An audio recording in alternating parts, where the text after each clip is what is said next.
All right, people. Thank you for being here, and thank you for the people who are online right now. Appreciate it. Let me just start with some announcements first. And yeah, I know it's Halloween. Probably we should have had this session online. And I learned my lesson today. The road was crazy today. It was insane. 4 traffic accidents on California 99. So I spent 2 hours sitting on my car. Oh. I started driving at 8 a.m. and I just arrived. I arrived at 10:50, 10:55. So yeah, it was crazy. The next time, I'm gonna teach on Halloween. If I teach on Halloween, probably it's gonna be online because it was crazy. Yeah. 205 the same. I come from 205. And it was the same? 2 car accident. Yeah. They hit behind. Last night, so the roads are off. Yes, probably that also explains the frequency of traffic accidents. Yes, definitely. Yeah, it rained, and it also rained in Turlock. So yeah, it was awful, but it's fine. I made it, and thank you for being here. Given the condition on the road and everything, thank you for driving here. I really appreciate it. So I just wanted to tell you that, just in case some of you want to get a PhD, I don't know. You might or you might not. I don't know. What are your plans in the future? California has this program that can pay for everything for you.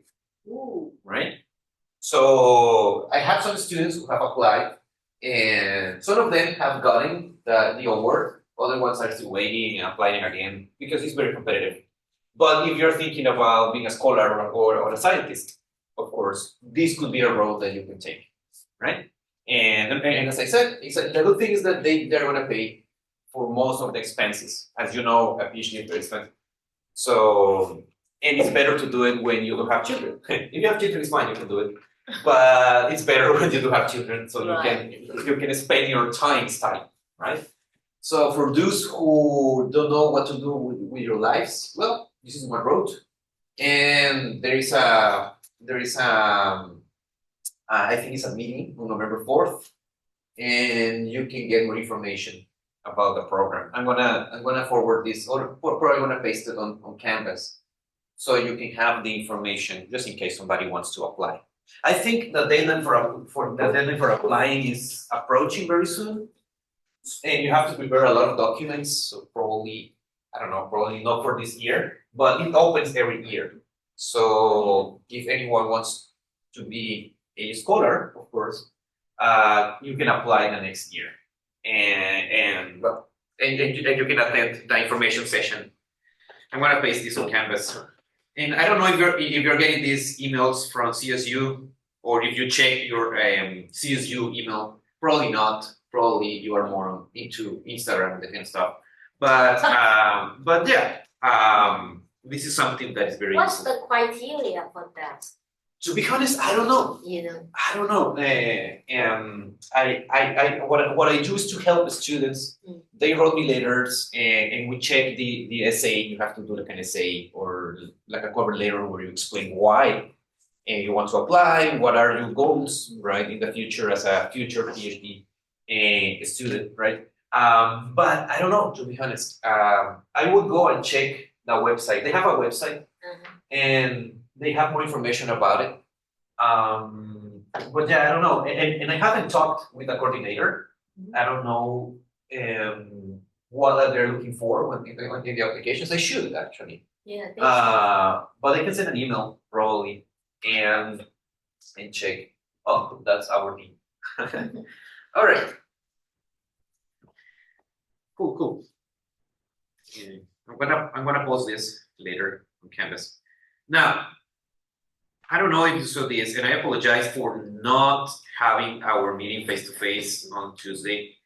I had a lot of things to do, and I wanted to create this assignment number 2, which is right here, right? It's also on Canvas, right? Not only on my webpage, of course. You can go here. Let me just move this. Oh, Jesus Christ. Sorry about that. I have a lot of windows here as always, and Zoom is not making my job easy. Okay, cool. So in here you can see assignment number 2.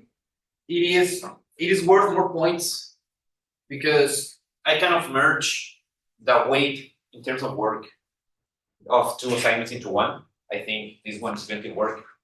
So that means that we're going to have only one more assignment, which is assignment number 3. And that will be the last of the assignments for the semester, right? But still, I'm thinking if we're going to have more practices or not. We might have an extra practice, practice number 3, probably. But today, well, I created a video actually yesterday. It's very short. Right here. This video right here. And in here, I'm explaining a little bit about the assignment number 2. But today, I want to spend more time on explaining details that I didn't explain in this video, right? So you don't feel like lost or anything like that.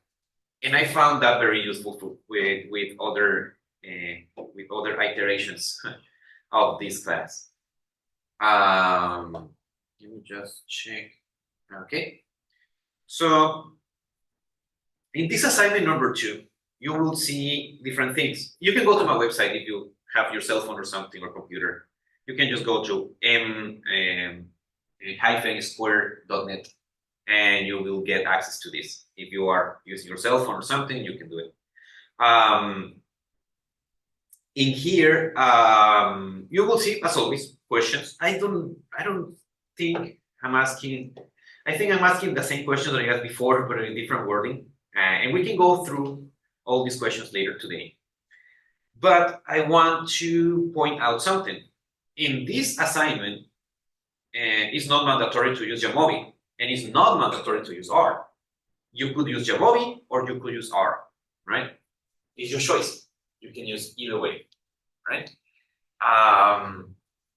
But both softwares will have some things that you have to take into account when you are answering these assignments. If you are using Jamovi,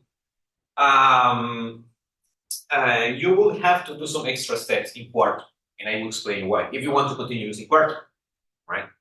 If you are using Jamovi and you are not using Quarto, you would have to copy and paste some parts of the output into the Word document, and I will explain you how. For our users, I mean, if you want to continue doing everything in R, which would be great, you don't have to do extra steps. The same steps that you have done so far with the assignments and practices in Quarto should be fun, right? You don't have to copy and paste anything if you want to continue using R, right? It's your choice. I really don't care the software that you use. Well, no, that's not true. I really care. I would love to see more R instead of Jamovi, of course. But it's not something that will impact your grade, right? It doesn't matter in terms of grade what software you use. What matters is your answers and understanding what you're doing. That's the most important part. So if you're using Jamovi, you have to download the file from here. And actually, I explained that in the video. And you will see here, as always, this little cloud, and then just click download, and you will get access to the file, right? In order to use it in Jamovi. If you're using R, you just need to copy and paste this piece of code, and that will open the file from my repository, as always, right? You don't have to download any data if you're using R. Jamovi cannot do this. Right? Jamovi cannot open files from internet, so that's why you cannot use it. Well, at least I haven't found how, right? There might be a way, perhaps, but I don't know. I haven't found how. So in here, you will see this part that I call third part playing with Jamovi and R. And you will see, I don't know how many questions, several ones, right? And also, as part of this section, you will see chunks of code that you can run, as you can see. If you see this little button here, it means that you could modify the code if you want. Like, for example, you can change it. Oh, let me just do like this, I don't know. And then run it. Look at that. You can do anything you want. It's like having R in your web browser. And actually, that's R working in your web browser. So if you see this chunk of code that says start over and run the code, that means that you will have to change something. And actually, in that question, I'm asking you to change something and run the code. You could copy the code in your homework and just run the code, or you can run it here and then answer the question. Okay? Either way, it's fine for me. The idea of using these chunks of code that are interactive is that, well, it's just easy just to run the code there, just in case you have trouble in your computer or something, right?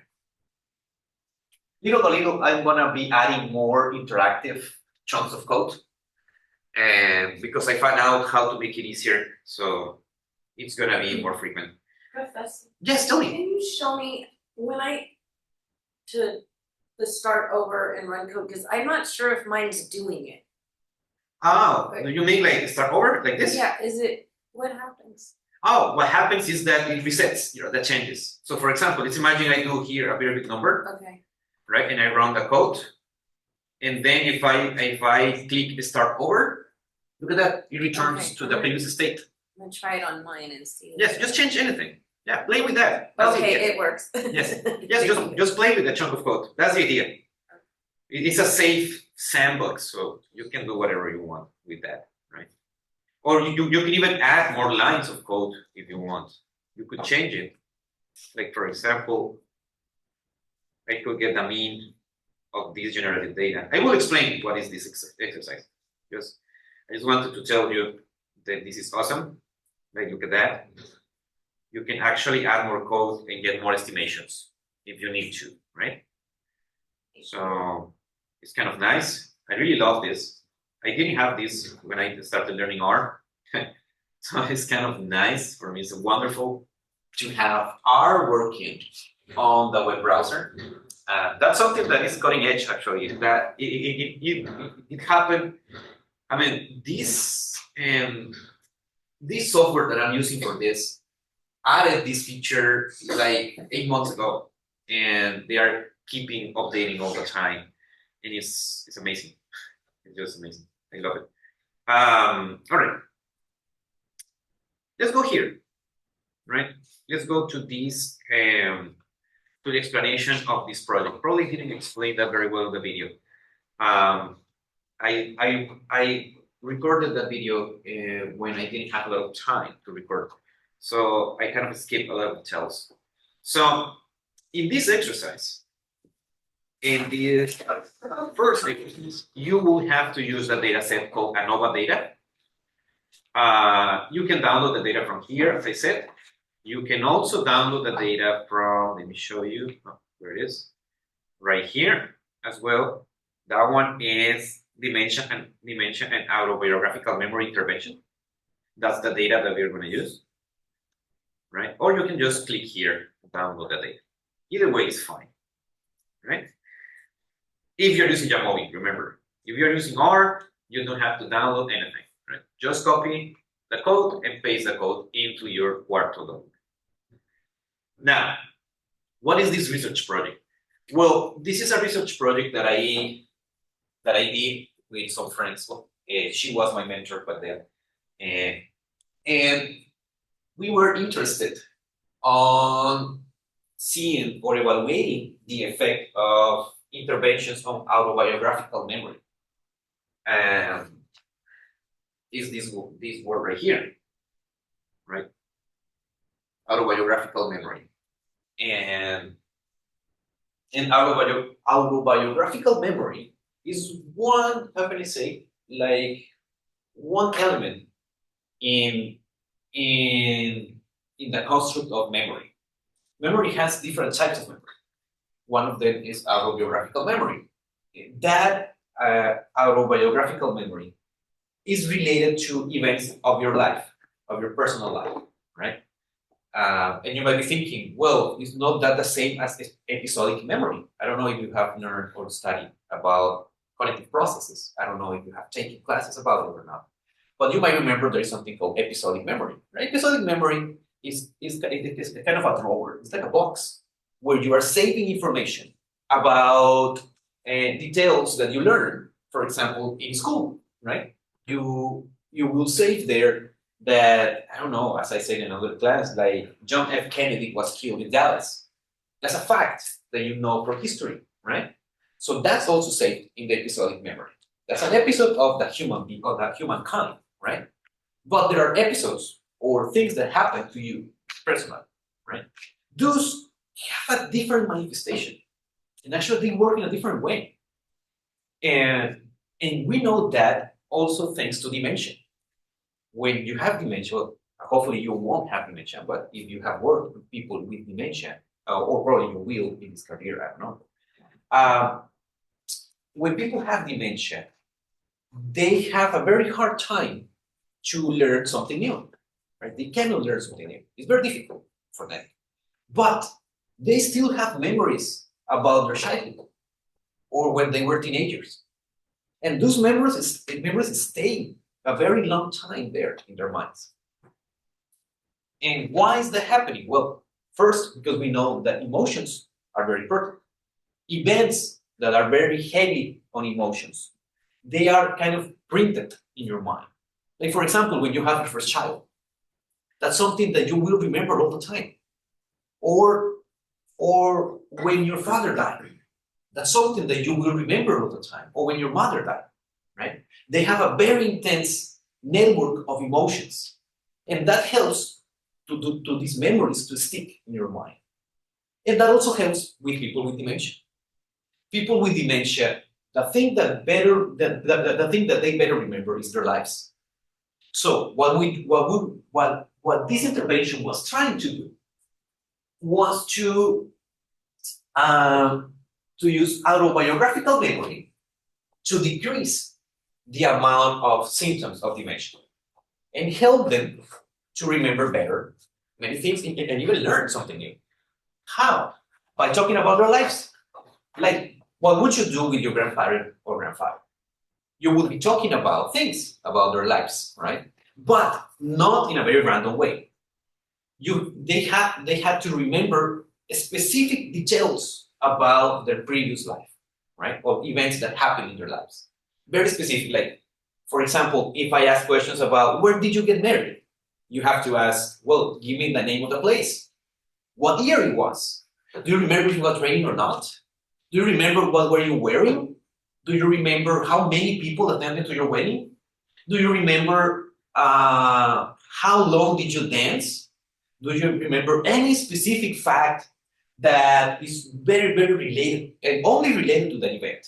So it's guiding the subject, guiding the participant towards a memory that is very specific. Doing that is very hard for people with dementia.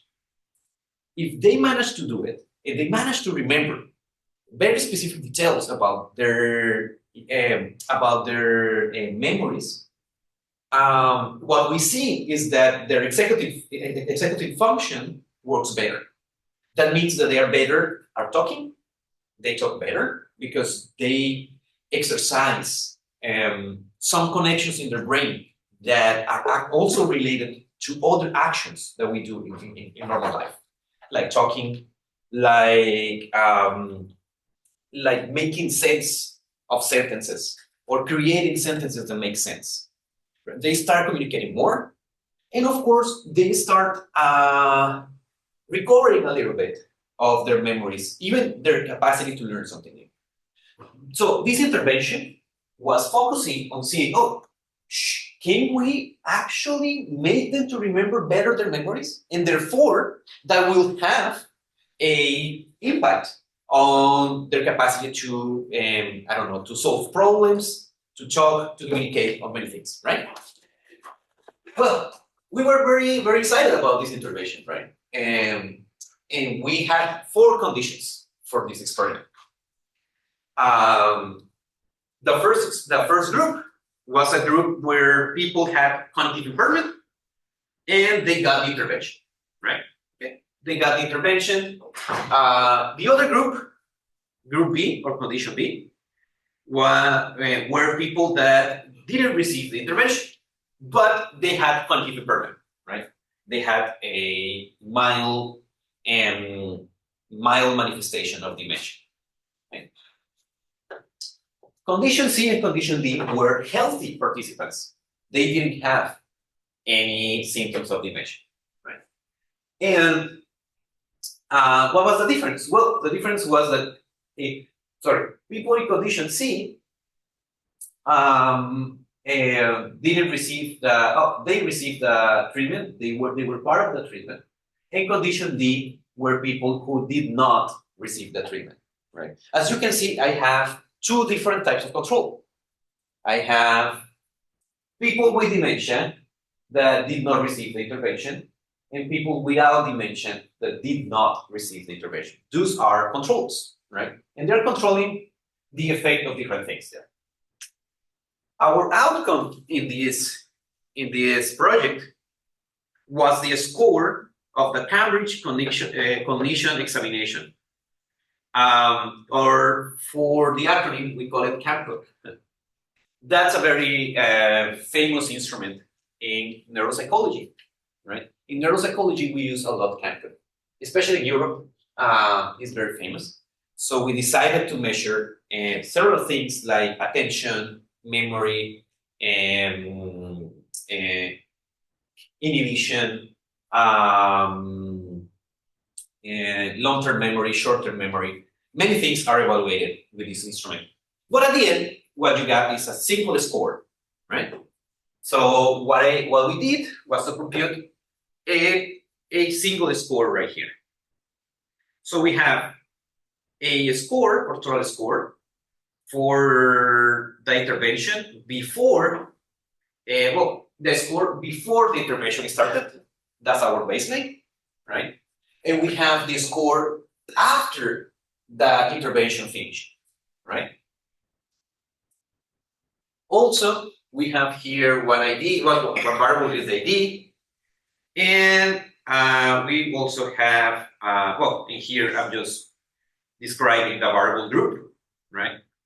And this variable has 4 different groups, right? Now, if you want to answer this question in Jamovi, you can just watch this video right here. You can click here. Let me see if it's working. I didn't check. Let me see if it's still working. To be honest, I didn't have time to check. Yes, it's a non-recording, but it still is the same information. Or you can watch the video that I posted yesterday right here. This one. That says session October 29th. I also explained that if you want to use Jamovi, right?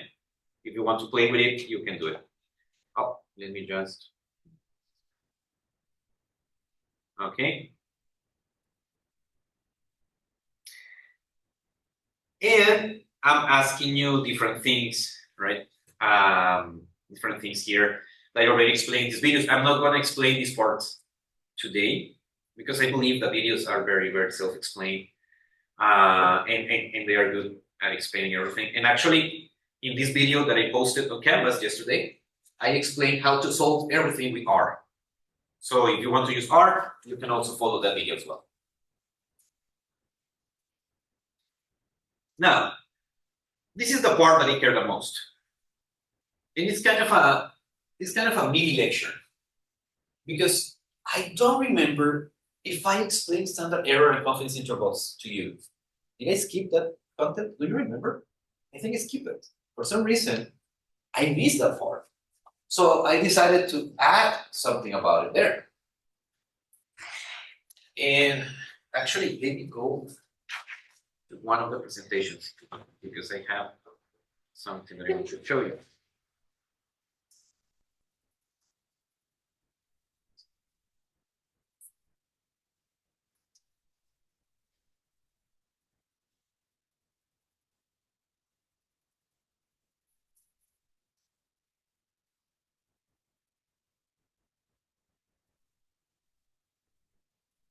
I believe I didn't explain this part. If I did, I explained a old version of this.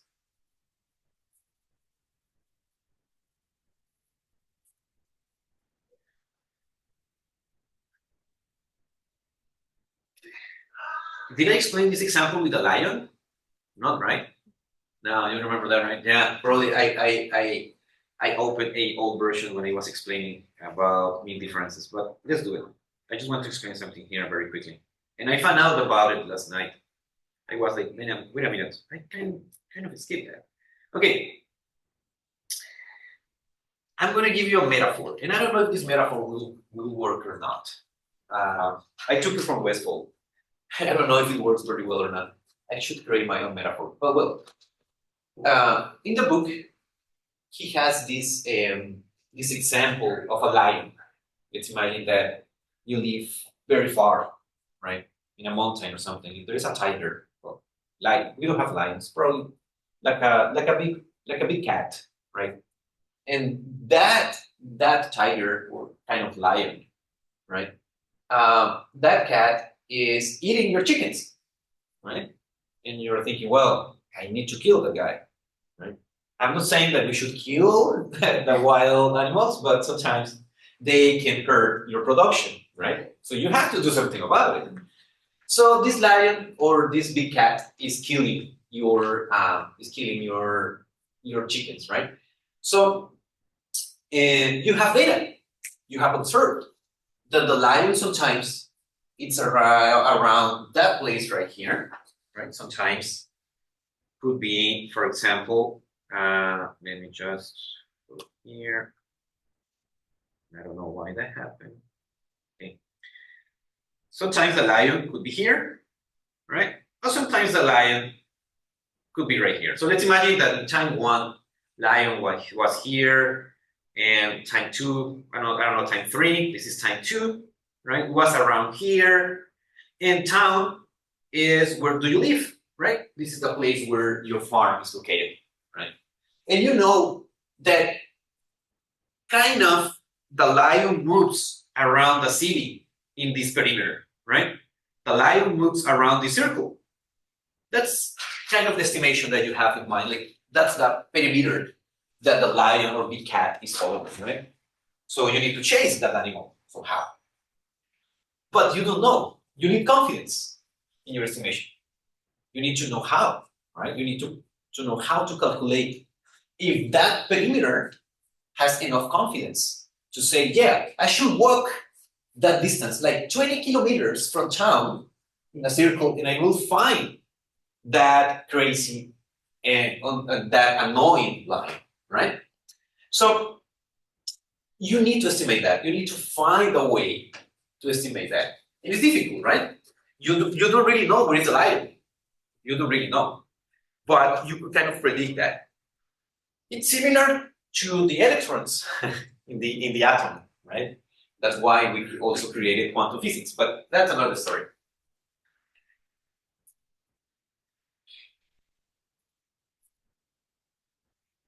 So taking that into account,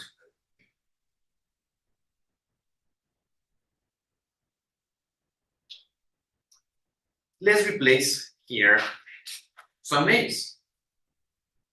Now, what would happen if the town in reality is your mean, is the average, right?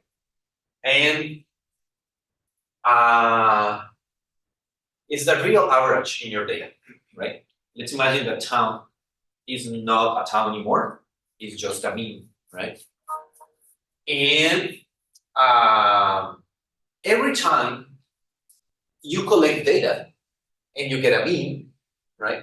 You might be far or close to town, right? Every time, for example, the example that I always give, right? If you ask how many romantic relationships have you had in your life to many people, right? They might give you a different mean every time you ask the same question, right? The average is going to be different. So that means that sometimes the average that you get is going to be close to town or close to the real mean. There is a real mean in nature for how many romantic relationships people have in their lives, right? Or at least a real mean for each, and at least in each culture, right? Because that could be different depending on the country where you live, right? And the standards on how romantic relationships are established and everything, of course, they change depending on culture. But there is a real mean for that. So let's put a name of this. So the town is going to be the real mean of the data generating process. And time 1, time 2, and time 3 are actually estimated means. You ask the same question 3 times, and you get different means that could be closer to town, right? It could be. That means they could be closer to the real mean. And there is a perimeter. This is the area of confidence for the estimation of your mean, right? And now, let's go to a little bit of math. Professor, Yes, tell me. where's the slide from? Oh, sorry about that. Yes, this slide is not there because I need to change the slides, but you can get it from the advanced statistical methods. Oh, okay. Sorry about that, I didn't mention that. You're right. And then go to lecture 3. Okay. You will see it there. I'm gonna just put the link. I'm gonna update the file on Canvas and also on my webpage. I would say that nowadays my webpage is more updated than my Canvas, to be honest. Than my Canvas shell, which shouldn't be happening, but well. Yeah. So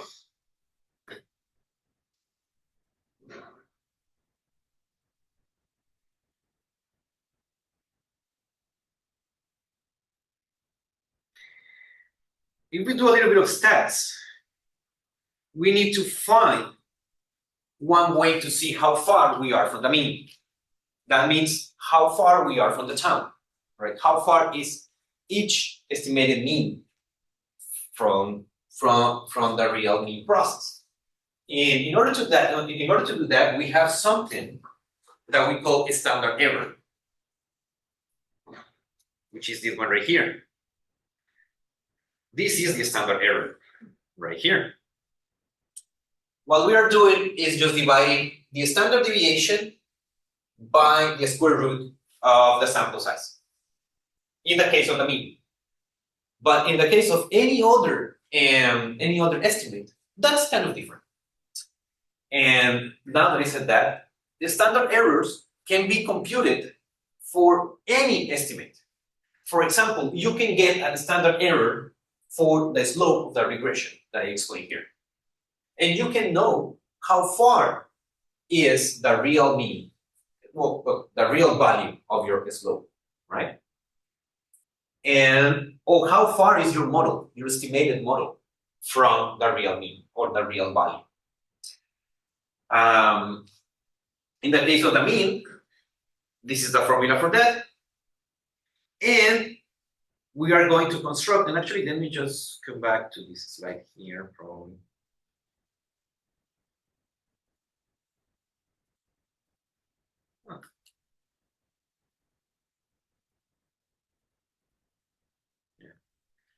And we are going to build up, we're going to create something called confidence intervals. The confidence intervals that we are going to create are very similar to the concept of this circle right here. It's how confident you are that you are close or far, or how confident you are that the lion is close or far from the real town, right? So we are going to create numbers that will tell us how confident we are about it. It will also tell me, it will also tell me how close or far is the lion from the town. In this case, how close or far is each mean that I estimate. And you might be thinking, what is this number? 1.96. Well, this 1.96, let me see if I have, I don't have a plot here. I should have made a plot. It's not here. Oh, that's okay. 1.96 is the 97.5 percentile from the standard normal distribution.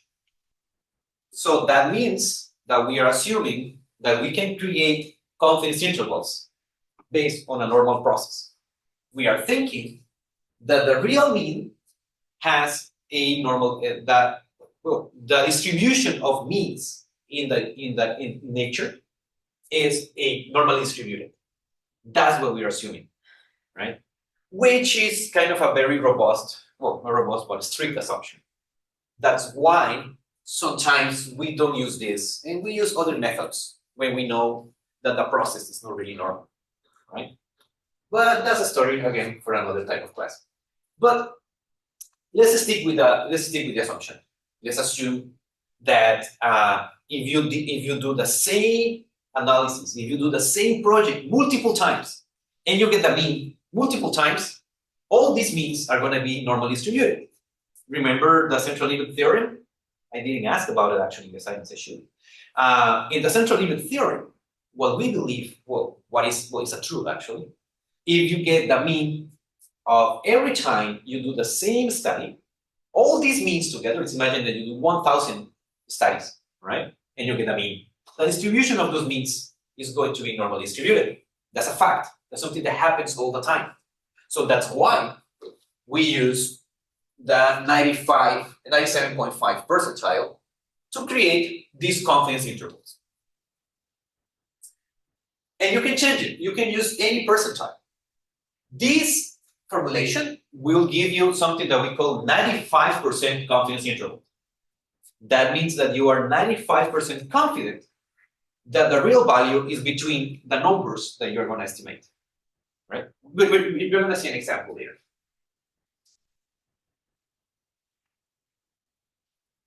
And of course, you have to multiply this by the standard error. So this is the standard error, and you multiply this by this percentile, which is 1.96. That's the number that measures 97.5 percentile. And this one is the mean, right? So what we do is to just get the mean and add 1.96, right? Oh, we'll add this term here. You have to multiply it first and then add it to the mean. And you will get another number that is a subtraction from that. And actually, I have an example here. It looks dark, and I promise I'm going to change it. But this is an example where I'm doing it by hand, right? You don't have to do it by hand with R. You can do it in Excel as well. But this is an example. So this is the mean, right?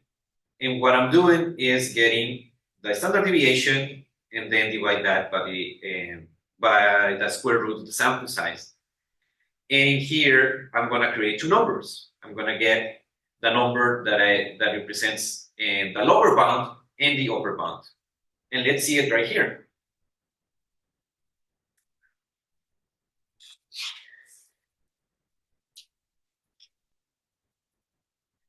This is the confidence interval for, I believe, the mean of rumination in this data set.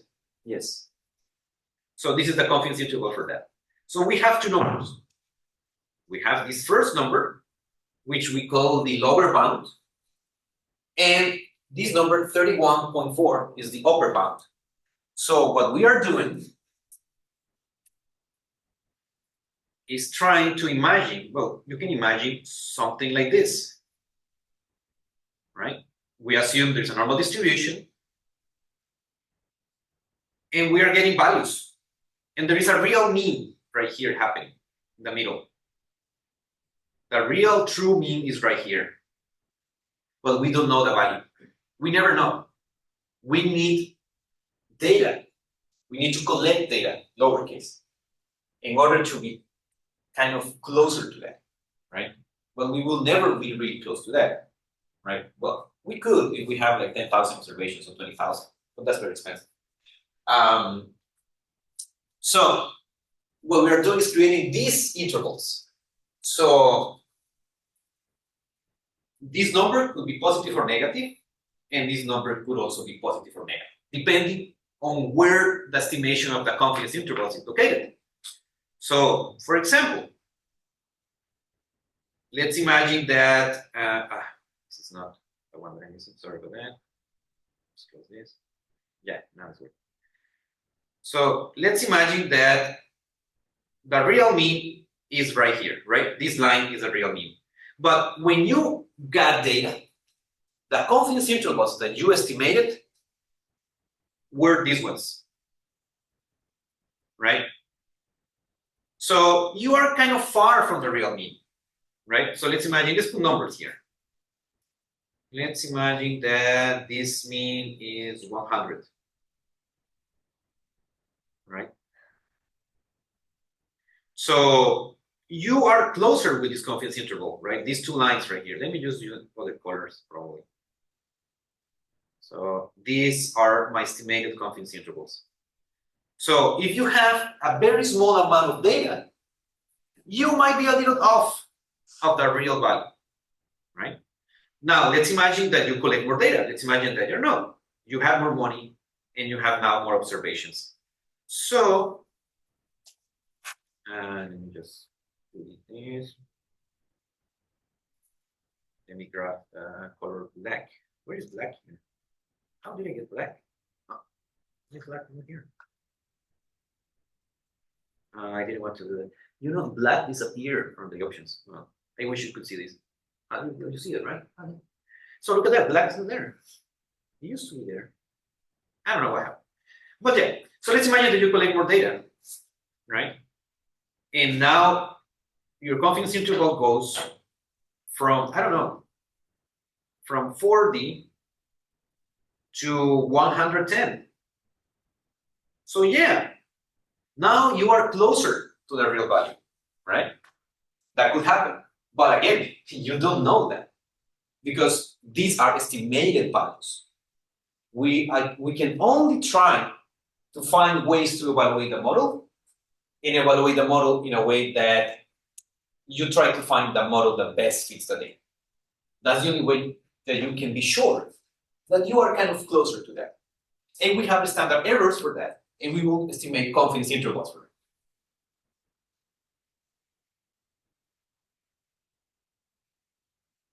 So in this example, we have two confidence intervals. So these numbers are telling me that the real mean value, the real mean of the process in nature, it's a number. I don't know what number it is, but it's a number that is located between 29.1 and 31.4, right? And now you might be thinking, well, this is sloppy. Why in statistics we do that, right? Why we cannot get exactly the number? Because it's impossible. It's impossible to guess that number. The only way we reduce the uncertainty is by collecting data. That's why we do research. That's why we collect information. Because we need to reduce the uncertainty about that parameter. In this case, it's the mean, right? This confidence interval is very big. It has a lot of numbers. So it can be any number between 29.1 and 31.4. It's a very big range of values, right? That means that you have a lot of uncertainty. We still need to do better in this topic, right? I will need to do that study again and make it better and get more people in order to reduce these confidence intervals.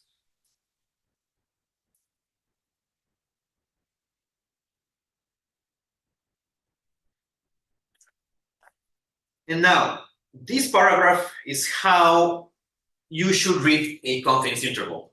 And probably you should pay attention to this paragraph. So let me read it aloud. It says, since mu will lie within the upper and lower limits of similarly constructed intervals for 95% of the repeated samples, my sample is likely to be one of the samples where mu is within the upper and lower limits.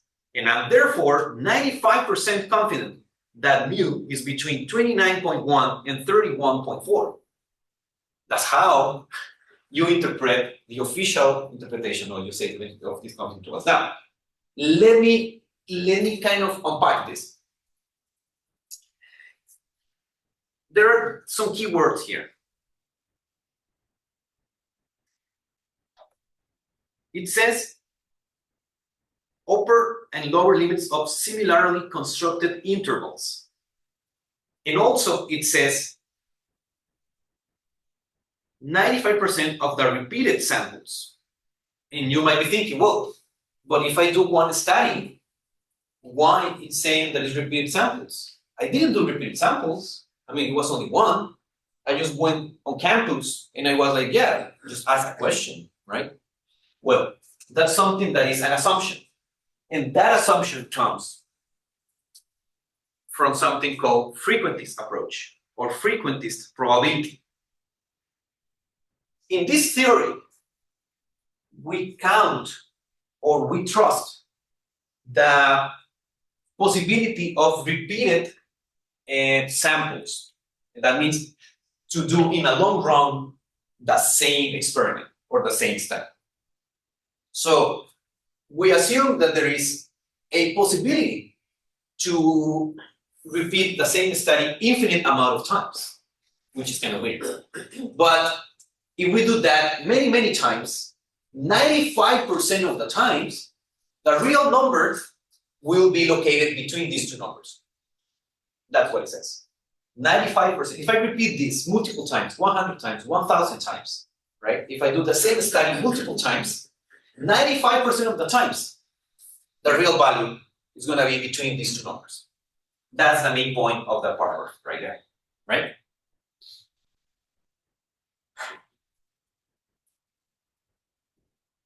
Ah, here it is. Nice.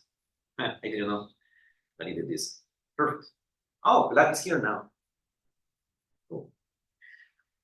So,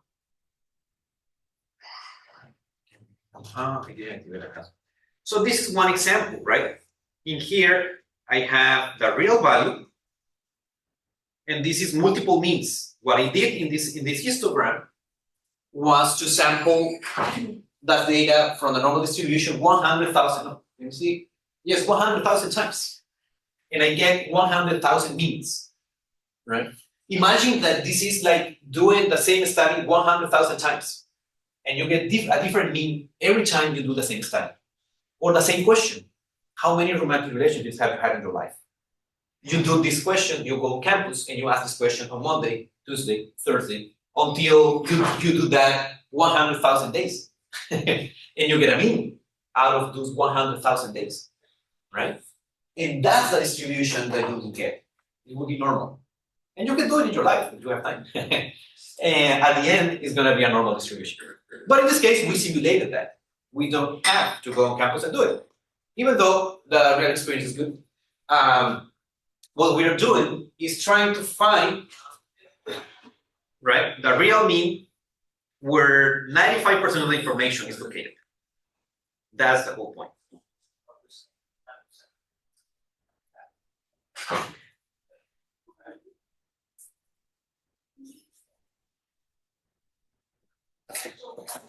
Now, let's go back to the homework. After that long story about confidence interval, which is boring, I know, like, hey, this really applies to my life. I mean, I just want to be a clinician.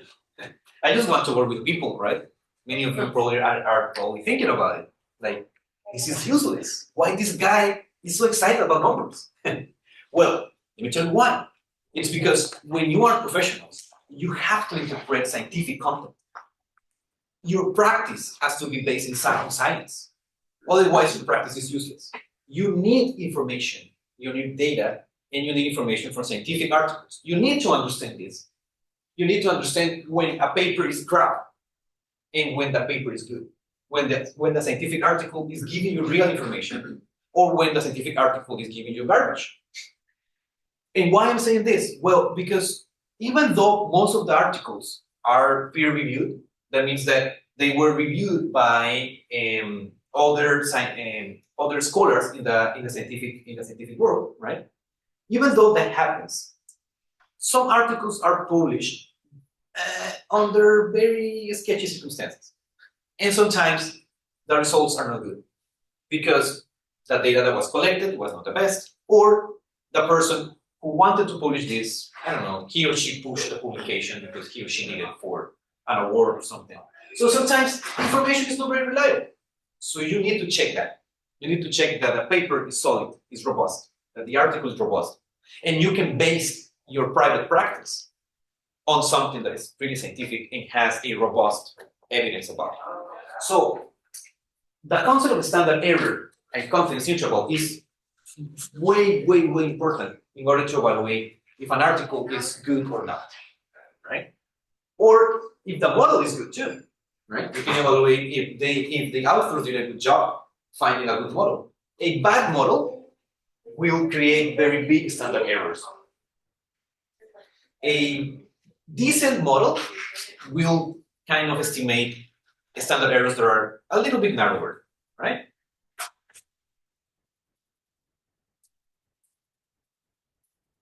So, well, before jumping again into this example, let's have a break. Do you want a break? Or do you want to continue? We can finish early. What do you think? Yeah, break? Or continue? I can continue. I mean, I talk for hours. Yeah. Continue? We can finish early. Sure. Sounds good. Okay. Cool.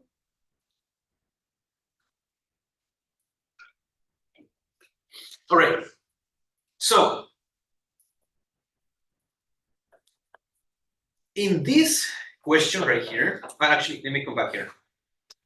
In this part, I'm kind of giving you a kind of a micro explanation on standard error. The same explanation that I just did here, I just wrote it there, just like a small paragraph about it. And I want you to do the following. In this question, I'm asking you, change the value for n. In my code, every time you see the letter n, that means sample size. That means the amount of observations, right, that I'm simulating. In this example, I'm simulating only 10 observations out of the normal distribution, right? The real process, the real mean is 50, and the real standard deviation is 10. And when I say real or true, is because these are the values for the data generating process. The values that you don't know in real life. In my case, I'm simulating the data, so I'm under control of everything. I can specify any number I want because it is simulated, right? In real life, you don't know. So in this case, what I'm doing is simulating 10 observations, right, with these values right here. And what I get is this number, which is the standard error for the estimated mean, right? I got only one data set, right? I'm not simulating multiple data sets. I just got one data set, one vector with 10 values. That's what I'm doing here. Out of those 10 values, my standard error is this one, right? 3.01. So what I want you to do, and actually we are going to do it right now, is to change this number, right? And then see what happens. And let's do it. Let's imagine that I do, I don't know, 100 instead of 10. And I run the code again. Oh, look at that. It got way better.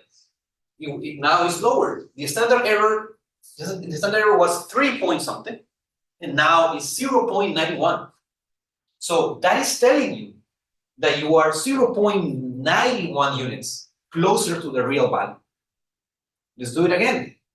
Professor, Just tell is me. that why they always tell you just have a huge sample because you'll get less, whatever it is?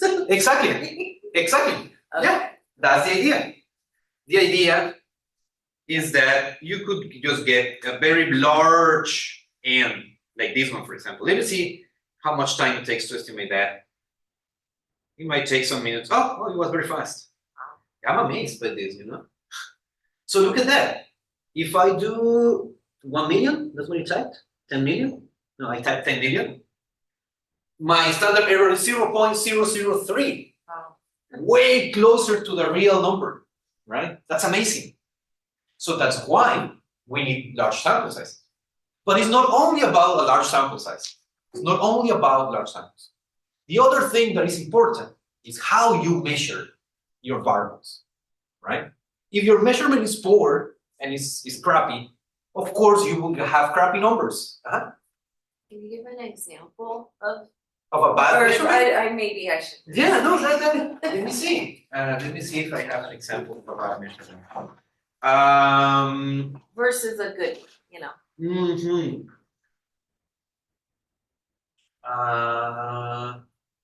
Let me get you one example for the next time. Yeah, Because I might have some instruments in my hard drive. I'm just, because the other class. Oh, yes. Yeah, Yes, no, and that's an amazing I'm question. trying to figure out what to do and then I wanted to talk to you about that after class. Yes, of course, of Okay, course. Okay, Yes. thank you. Yes.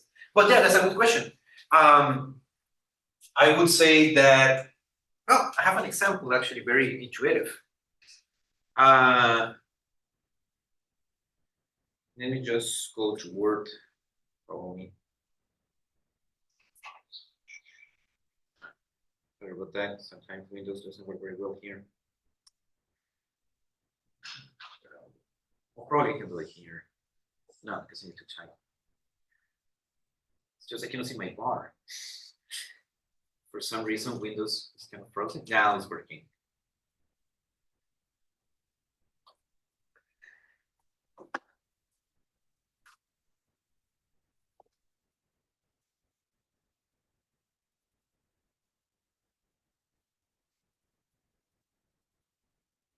For example, let's imagine that you ask the question, how often do you go on a date?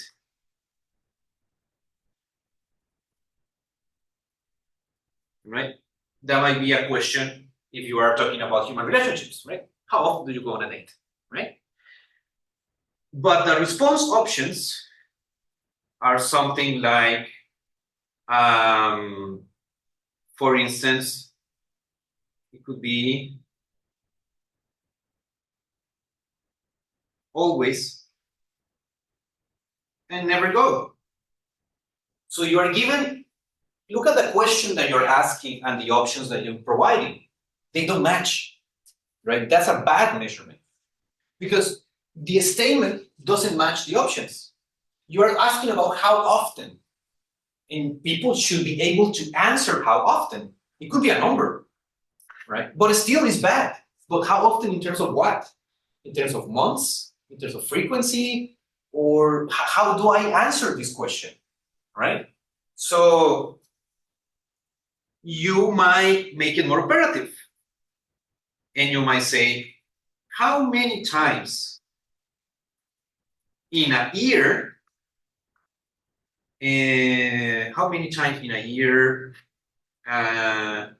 you went on a date? Something like that.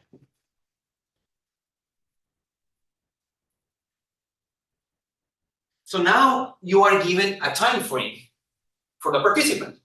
You are saying, yes, in this time frame, in 1 year, how many times you went on a date? So people can say, oh, in 1 year, probably 5 or 6 or 1 or 2. I don't know how many dates you have nowadays when you are younger, right? And especially with date apps and everything. I never use those apps, you know. I'm unfortunate because I got married without that, which is amazing, right? I mean, I'm always amazed that I got married. I found somebody, you know, that's amazing for me. But yeah. So this is an example of a very bad idea. When, for example, in this case, I will delete this, and it would be an open field, right? How many times in a year you went on a date? So people type a number. If you don't want numbers, the response options should be something like, for example, it could be never and seldom, I guess, and frequently or something like that. Those type of statements are statements that are answering in terms of frequency. Is it too hard to do a survey like that and have people put individual answers? Is it too hard? Because you can't categorize them and, yeah. That's a very good question. And it depends on the topic, and you're right. Yeah. It could be hard. It could be hard because if you give much freedom to the person might spend a lot of time in your survey.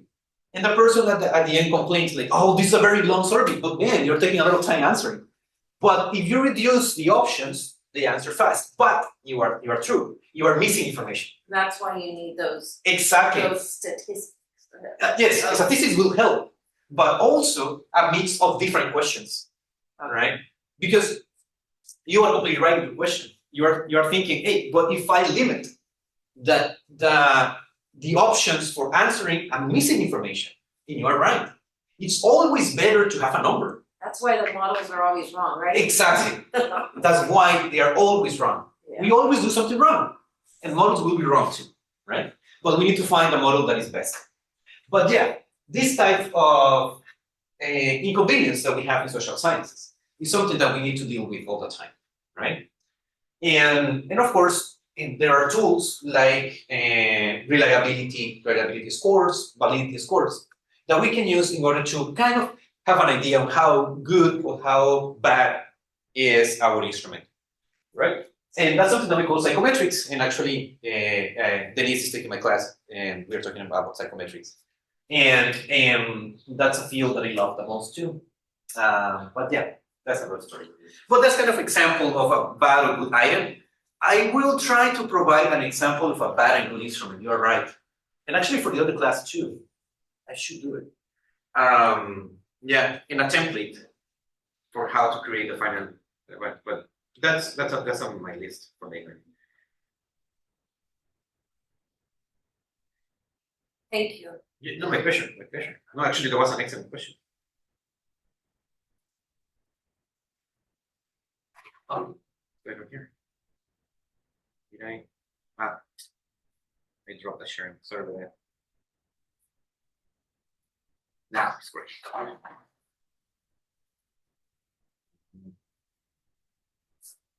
Okay, cool.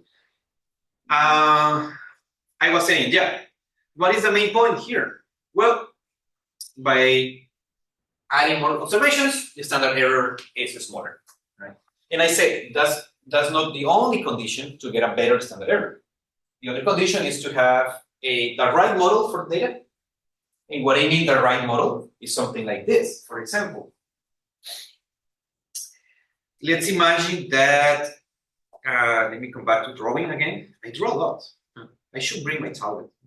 I forgot. Let's imagine that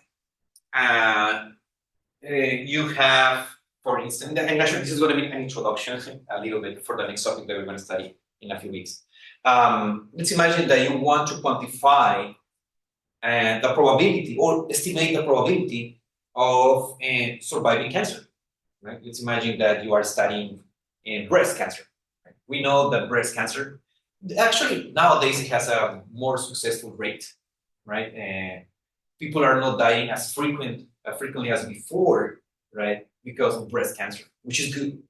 I mean, science has made a lot of progress for the breast cancer. So, and actually, this is the month for that, I believe. No, the last month. I don't remember. No, that was the intention, you know. Well, it's fine. So let's imagine you want to predict the survival rate of breast cancer, right? So the way we do it is by just having a variable in our data set that is yes or no, right? Yes, the person survived, or no, the person died, right? So we want to see the success of survival, right? According to some variables, right? It could be, I don't know, and you could have some variables here, x1 plus x2, and more variables there, right? You could have plenty of variables that could be an explanation. But let's imagine that you decide to run a linear regression for this. The linear regression model, or the classical regression model that we have studied so far, would be the wrong model for this data. Why? Because the linear regression model is expecting to see an outcome that is continuous in order to create a continuous relationship between x and y. But our outcome, which is yes and no, is not continuous, right? Our outcome is just binary, yes or no, zeros and ones. The linear regression model will give you the wrong estimate because the linear regression model or classical regression model that we have studied so far is looking for a continuous variable. So if you select the wrong model, you will get the wrong standard errors and you will get the wrong estimate. You have to pick the right model. Now you might be thinking, what happens when I have this situation? What happens when my outcome is binary, survival or death, right? That's something that we call logistic regression. And I'm going to try to explain that in the upcoming sessions. And that will help you to predict who is going to die or who is going to survive. Condition on your predictors, right? So that means that if you survive or not is dependent on the predictors that you add in your equation. Now, if you add four predictors, your standard errors will also be bad. You have to think what are the variables that you're adding in your equation. If they are garbage, like for example, number of candies, would be number of candies a good explanation for breast cancer? Probably not. That's garbage. So if you keep that as a predictor, your standard error is going to be huge because you're going to be far from the real process in nature because it's a bad predictor. And that's when we try to select the best model, right? By dropping that variable, for example. Number of candies is useless as a predictor of breast cancer or survival of breast cancer.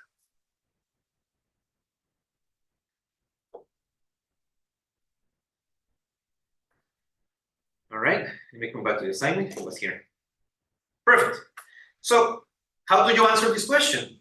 Well, just run the code and paste this number in the answer. And you have to tell me, yeah, by increasing the sample size, I'm getting closer to the real mean, right? Because the standard error is smaller. It shrinks, right? That's the main conclusion out of that chunk. Very easy, right? Cool.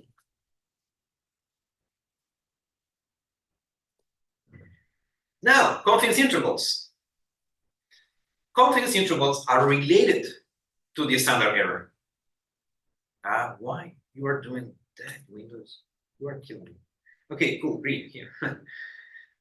For some reason, when I typed, when I click on annotate, it does that. It kind of skips and goes to the next window. I don't know why.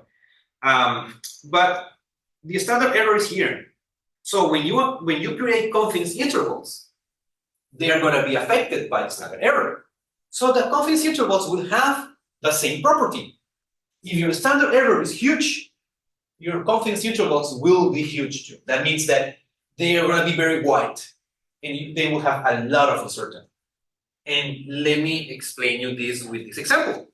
Examples are always better.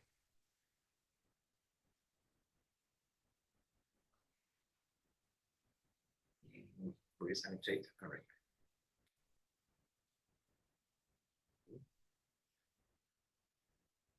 In this example, I'm using this data set that I will explain later in the next exercise. Actually, I'm explaining that in the next exercise. But let's pay attention to this regression.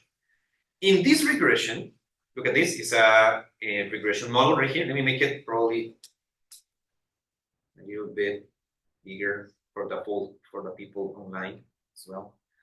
So I'm running this regression model. In this regression model, my outcome is something called trail making. Let me explain you what is trail making.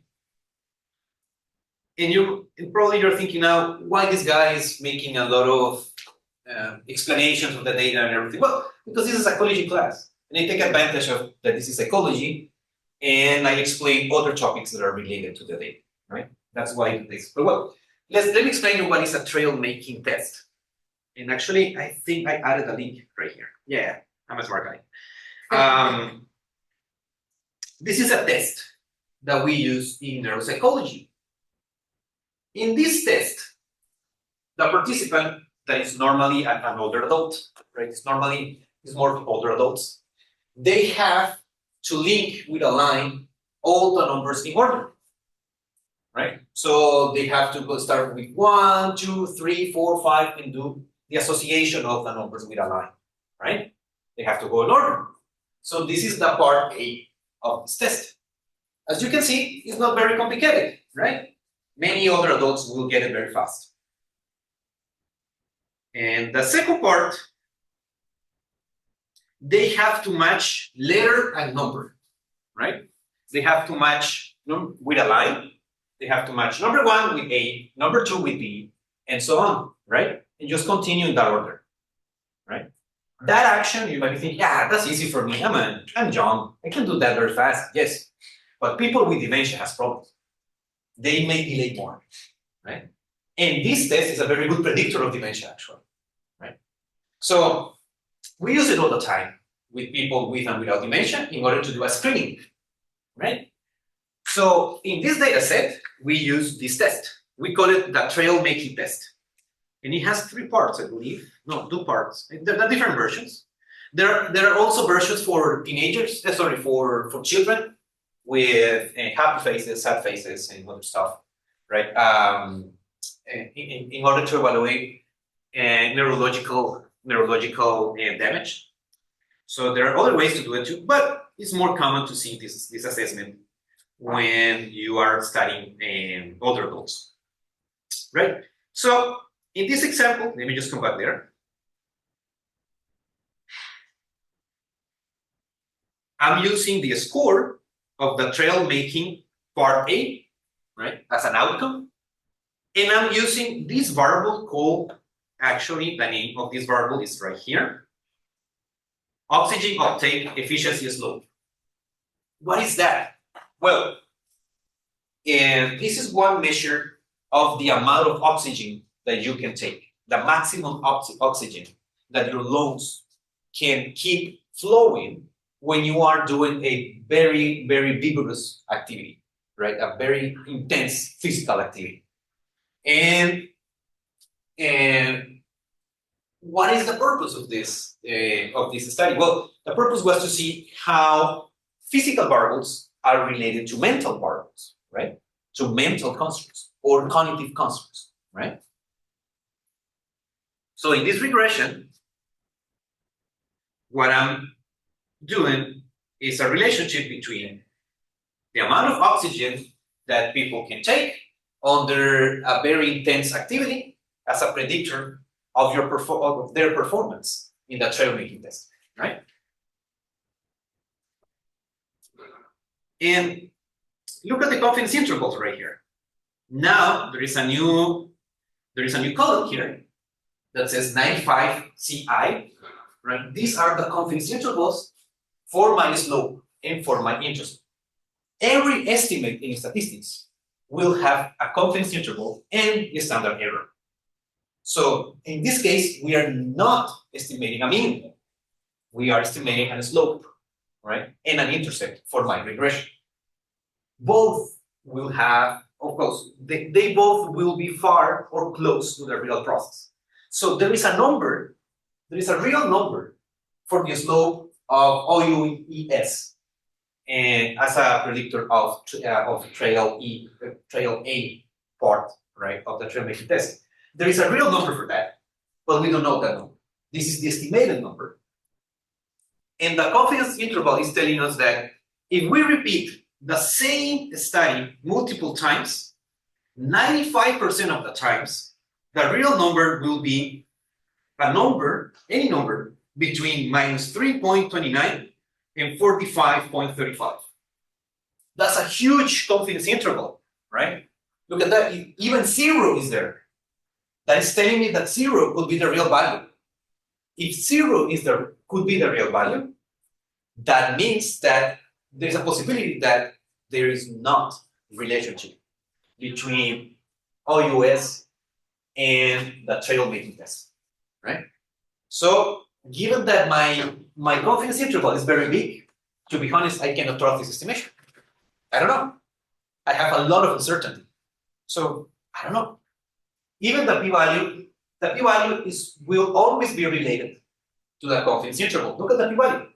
The p-value says that is 0.09. That's a little bit larger, right? A little bit above 0.05, right?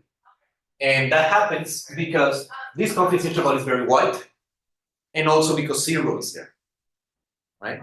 So that makes me think, well, yeah, probably this variable is not a good predictor for the trail making, right? I don't know. At least in this model, that's what it's telling you. Now, as always, let's do something similar, but this time it's gonna be simulated. In this simulation, let me just drink some water.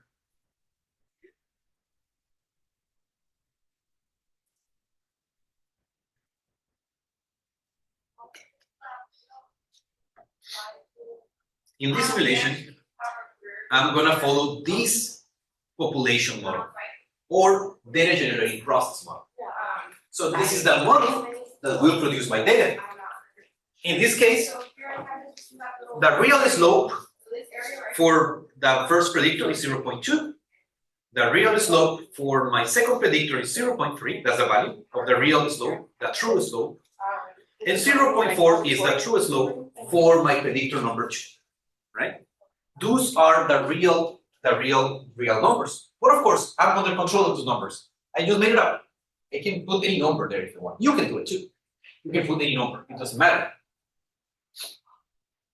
And I created the data by following a normal distribution, or something that we call the multivariate normal distribution. But don't pay attention to this. Don't pay attention to this. I know it's distracting a little bit. Probably I should have hidden this part so it's not distracting to you. Because when you see this, it's like, oh man, this is insane. You don't have to understand that part. That's the programming part of this. And a little bit of algebra is happening there. But don't pay attention to that, right? What I need you to pay attention, as always, is to one single number. And actually, that's because I'm asking this question. It says, after generating the data, I'm estimating the model. However, the confidence intervals are very wide, and the standard error is large. How can we make the confidence interval narrower? Once you know the answer, modify the code accordingly. What should we modify here? How can we make the confidence interval narrower?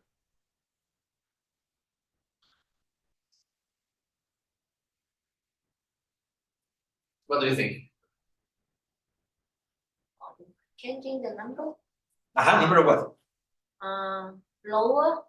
The number of observations, you mean? Uh-huh. Yes, that's right. That's the answer. You have to modify the number of observations that we are generating, right? That means that's a metaphor of the sample size that you will get in real life, right? So yes, you change that number there. N stands for sample size, right? So if I increase, first, let's see the number with 10 observations. Let's see the numbers. Look at that. With 10 observations, everything looks very bad.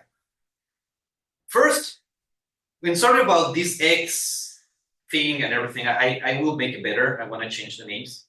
But yeah, I did this very fast one day and I didn't change it. But this is my predictor 1, 2, and 3, right? It could be any predictor.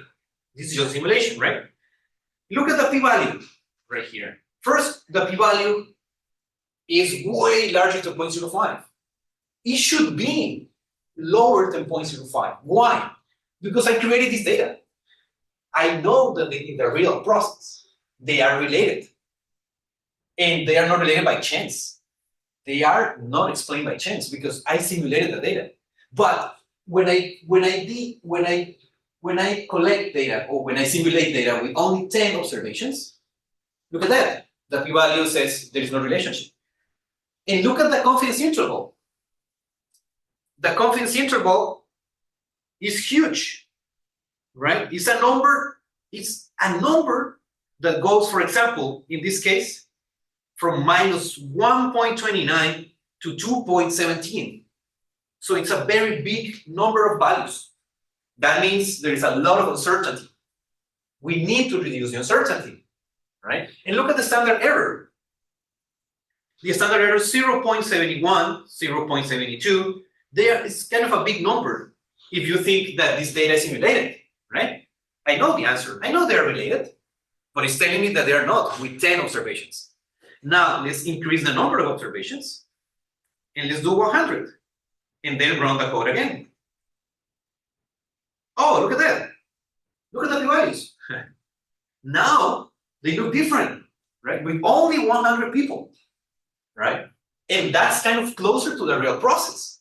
because I already know that in the real process they are related, and they are not related by chance, right? They are not explained by chance. Now it's telling me that at least predictors 2 and 3 are not explained by chance, and predictor number 1 is still closer to the rule of rejection. Did you change anything else? Because I put the 100 also in my. Oh no, I didn't change anything, man. My output is different than yours. Oh, weird. No, it should be the same. No, I didn't change anything. Only the m, the value for m. That's the only thing it changed. No, it's different. Oh well, it could be different because I don't know if I added. Oh yes, it's gonna be different. Okay. Because I didn't add this instruction set seat. Oh. So if you add set seat and you use the same seat number that I'm using right now, like this one for example, you will get exactly the same numbers that I'm getting here. Yeah. But we need to run it again with that set seat. Yes. Now. Yeah, the numbers are going to be different for every person because I didn't set any seat at the beginning. So now, in order to generate random numbers, the computer is using probably in this case, it's the same, it's the clock of your computer.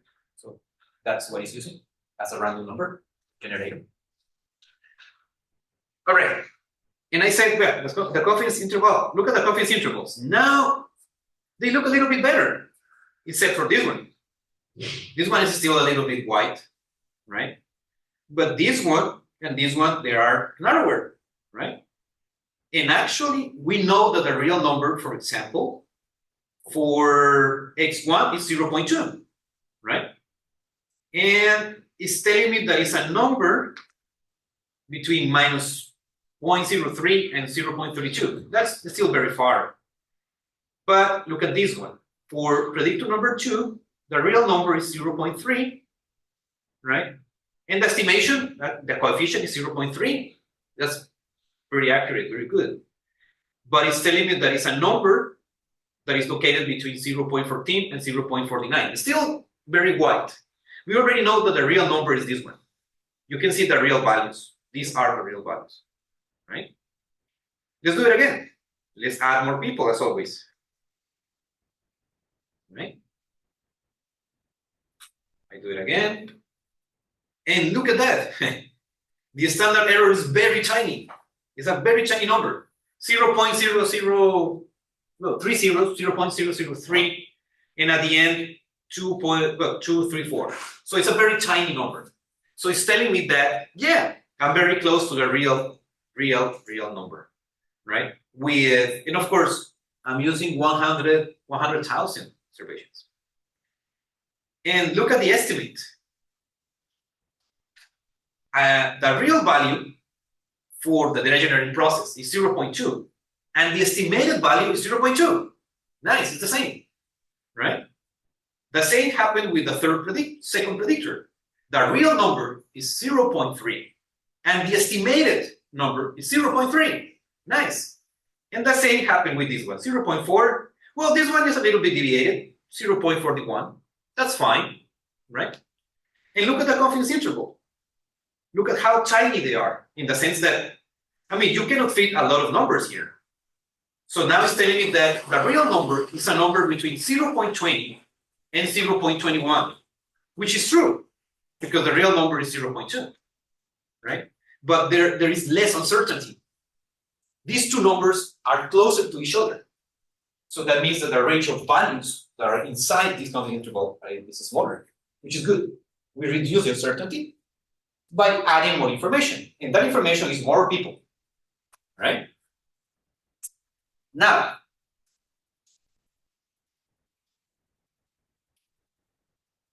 as I said before, it's not only a matter of sample size. It's also a matter of design and instruments, right? How good is your research design, and how good are your measurements, right? And how you select people as well is also important. If you select people with a convenience rule, like for example, let's imagine that yes, you want to study the probability of surviving breast cancer, and you know what? The good thing is that, I don't know, my girlfriend is the director of the breast cancer research program or something like that in a hospital. So I'm getting data from there. It's convenient, right? That type of sampling, of course, have a lot of error. But if you can get people from different hospitals around the United States, that's better. That's a better sampling strategy. And you will be closer to the real probability of surviving cancer instead of just focusing on one single hospital, right? Of course, that estimation is going to be better. So these are standard errors, and these confidence intervals will depend on many things that you do as a researcher, right? But of course, I didn't simulate those scenarios. I could simulate different scenarios and do a very complicated simulation with different assumptions, but of course, that's not the idea of an undergrad class.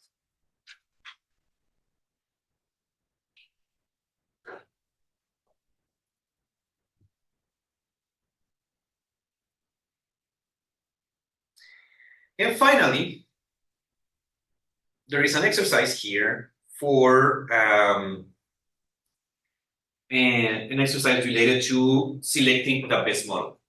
But probably, you know what?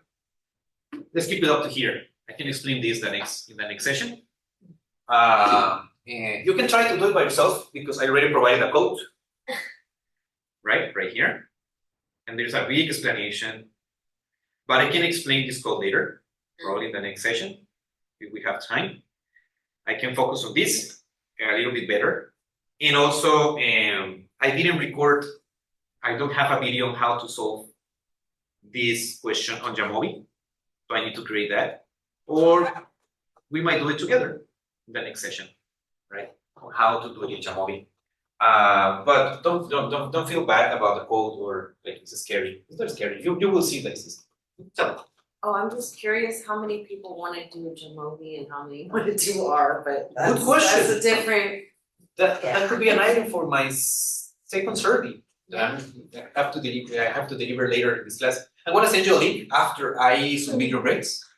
So I'm going to send you a link where you can give your opinion. Your grades are going to be already posted. So anything you say will not affect your grades, right? So no worries. You don't have to be compliant and say, oh, you're a wonderful professor. Now you can say, you suck, man. You really suck. You should do something else. So yeah, I will take it into account. No worries. Tell me.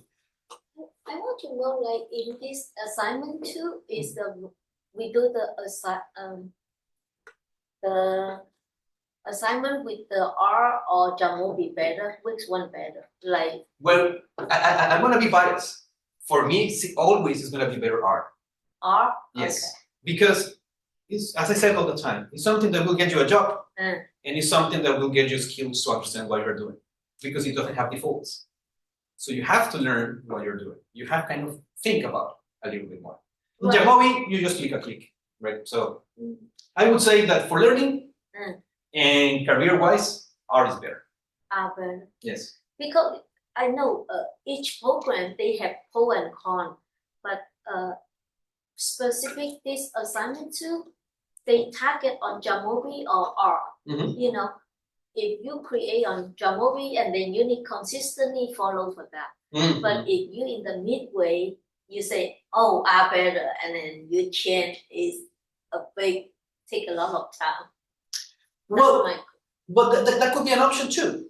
Actually, if some of you want to do some questions in R and others in Jamovi, you can do it.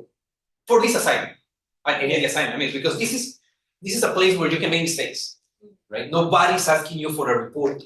Correct. And that report is something that keeps you working. It keeps you working, right? It keeps your job, right? Here, you don't have a job. Your job is just to learn something new, right? But you could do that. I mean, for example, now you're giving me that idea.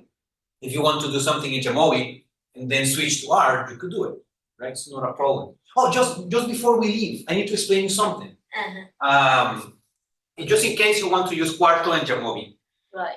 Or you want to add pictures. Let me show you something very, very fast. Hopefully we will have time. Sorry, I know that these explanations are I boring. think Quarto is faster. Yes, I believe the same too. And also it will create the tables for you. And just put the table there, you don't have to copy and paste anything. Oh yeah, it's way better for me. But I mean, other people might disagree and that's fine. I'm giving you a choice. So let me just create a new Quarto file. Just 1 second here. So if you want to add a picture, because you will need to add a picture. Let me just move this. Let me just go to PDF. Let me just do here example. Author, me, why not? Create.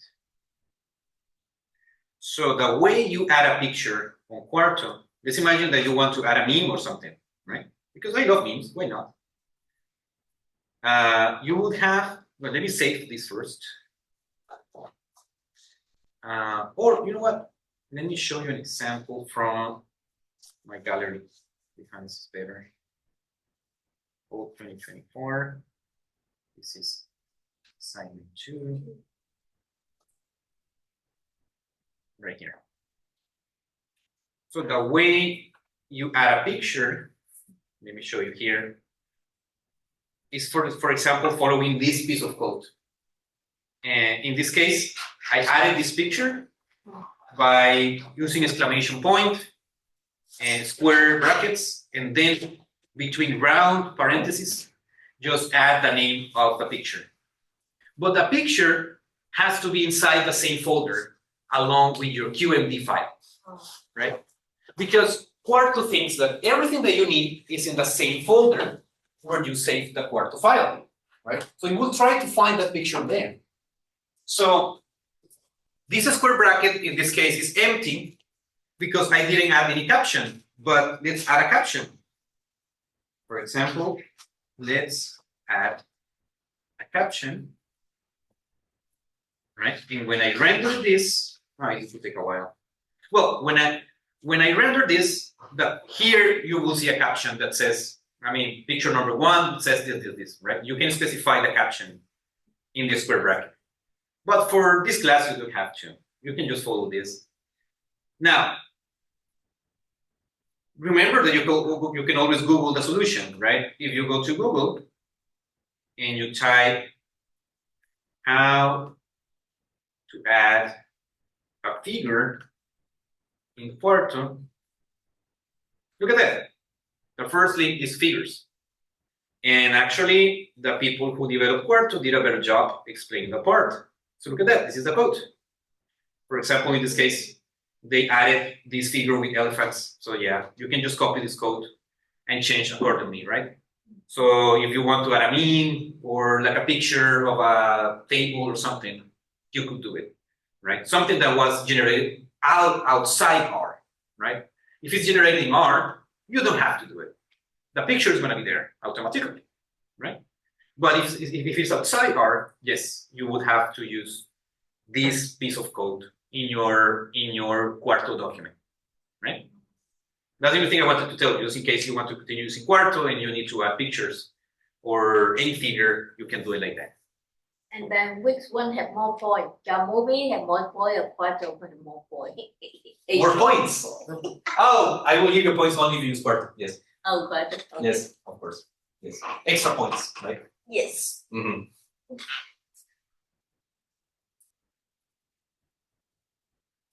So questions so far? We're good? Yeah, perfect. Well, thank you, people. Thank you. I'm going to stop recording right now. And thank you online. Thank you, people, for being there. Elisa, I saw your email. I don't know if you're there. I saw your message. Sorry, I didn't answer. I be very busy. I will answer your message, Elisa. Thank you.